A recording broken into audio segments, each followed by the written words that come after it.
नमस्कार, आप देख रहे हैं कंचन टीवी। आपके साथ मैं हूं गौरव राजपूत। हरियाणा के मुख्यमंत्री मनोहर लाल खट्टर ने कल राजधानी दिल्ली में केंद्रीय गृह मंत्री अमित शाह के साथ एक मुलाकात की है।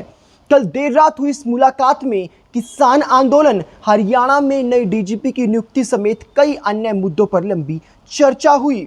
लेकिन सबसे महत्वपूर्ण बात जो दोनों की इस मीटिंग से निकलकर सामने आई वो यही कि इस मीटिंग में हरियाणा में मंत्रिमंडल विस्तार को लेकर भी अहम चर्चा हुई है। दरअसल हरियाणा में मंत्रिमंडल विस्तार और फेरबदल को लेकर काफ़ी लंबे समय से अटकलें लगाई जा रही हैं, लेकिन अब मंत्रिमंडल विस्तार को लेकर जो खाका है वो तैयार कर लिया गया है और उसे अंतिम रूप देने की तैयारी की जा रही है।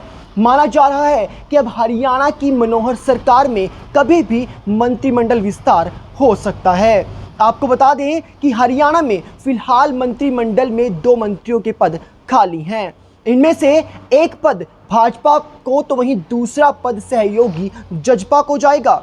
लेकिन सबसे महत्वपूर्ण बात यही कि नए मंत्रियों की नियुक्ति के साथ साथ अब इस मौजूदा मंत्रिमंडल में जो वर्तमान मंत्री हैं उनका पत्ता भी कट सकता है। यानी नॉन परफॉर्मिंग जो भी मंत्री नहीं होंगे, जो अपनी जिम्मेदारियों पर खरे नहीं उतरे हैं, उनका पत्ता कटना लगभग तय माना जा रहा है। आपको बता दें कि केंद्रीय मंत्रिमंडल में जिस प्रकार से बड़े बड़े नेताओं की, बड़े बड़े मंत्रियों की छुट्टी कर दी गई, तो माना जा रहा है कि वही कुछ आप हरियाणा के मंत्रिमंडल विस्तार में भी देखने को मिल सकता है। लेकिन अब किन मंत्रियों की किस्मत चमकेगी और किन मौजूदा मंत्रियों का पत्ता कटेगा, ये तो समय आने पर ही पता चल पाएगा। लेकिन मिली जानकारी के अनुसार, और पुख्ता जानकारी है इसलिए आपको बता रहे हैं कि हरियाणा में इसी माह के अंदर मंत्रिमंडल विस्तार हो सकता है। यानी अहम जो चर्चा है वो कहीं ना कहीं कल दोनों मंत्रियों के बीच में, कल सीएम और गृह मंत्री के बीच की गई है। चूंकि मंत्रिमंडल विस्तार को लेकर काफ़ी लंबे समय से चर्चा हालांकि चल रही है, लेकिन इसे अब कहीं ना कहीं अंतिम रूप देने के लिए कल मुख्यमंत्री ने अमित शाह के साथ मुलाकात की है। और खबरें ऐसी भी हैं कि मुख्यमंत्री मनोहर लाल ने अमित शाह के साथ मौजूदा सभी मंत्रियों का रिपोर्ट कार्ड भी साझा किया है। यानी किस मंत्री ने अपनी जिम्मेदारी को पूर्णतः निभाया है और कौन से मंत्री अपनी जिम्मेदारी को निभाने में कहीं ना कहीं चूक गए हैं, वो पूरी जो जानकारी है वो साझा की गई है, जिसके आधार पर अब कहीं ना कहीं कल ये अहम चर्चा लंबे समय तक चली। या आपको बता दें कि अब ऐसे में कहीं ना कहीं अटकलें जो है वो काफ़ी तेज़ हो गई हैं कि जुलाई माह के अंदर ही हरियाणा में मंत्रिमंडल विस्तार हो सकता है।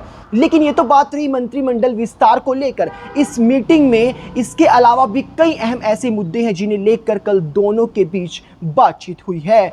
माना जा रहा है कि मुख्यमंत्री मनोहर लाल खट्टर ने हरियाणा में किसान आंदोलन से बन रहे हालातों, लगातार जिस प्रकार से गठबंधन सरकार के नेताओं को, सांसदों को टारगेट किया जा रहा है, किसानों द्वारा हमले किए जा रहे हैं, घेरा जा रहा है, तो उसे लेकर भी कहीं ना कहीं अमित शाह को पूरी जो रिपोर्ट है वो सौंपी गई है। साथ ही साथ चूंकि हरियाणा के मौजूदा डीजीपी मनोज यादव इस महीने रिलीव हो जाएंगे और उनकी जगह नए डीजीपी की नियुक्ति होनी है, तो उसे लेकर भी कल गृह मंत्री अमित शाह और मुख्यमंत्री मनोहर लाल खट्टर के बीच बातचीत हुई है। लेकिन बड़ी बात वही और ख़ास बात वही कि हरियाणा में मंत्रिमंडल विस्तार को लेकर कल जो चर्चा हुई है, आखिर अब वो कहां जाकर रुकती है, ये अपने आप में देखना बेहद रोचक होगा। उम्मीद जताएंगे कि हरियाणा में जो भी नॉन परफॉर्मिंग मंत्री रहे होंगे, उनकी जगह किसी अच्छे मंत्री को, जिन्हें जिम्मेदारी दी जाए, वो अपनी जिम्मेदारी को भली भांति निभाएंगे। ऐसे में अब जल्द से जल्द हरियाणा में मंत्रिमंडल विस्तार होने की संभावना काफ़ी ज़्यादा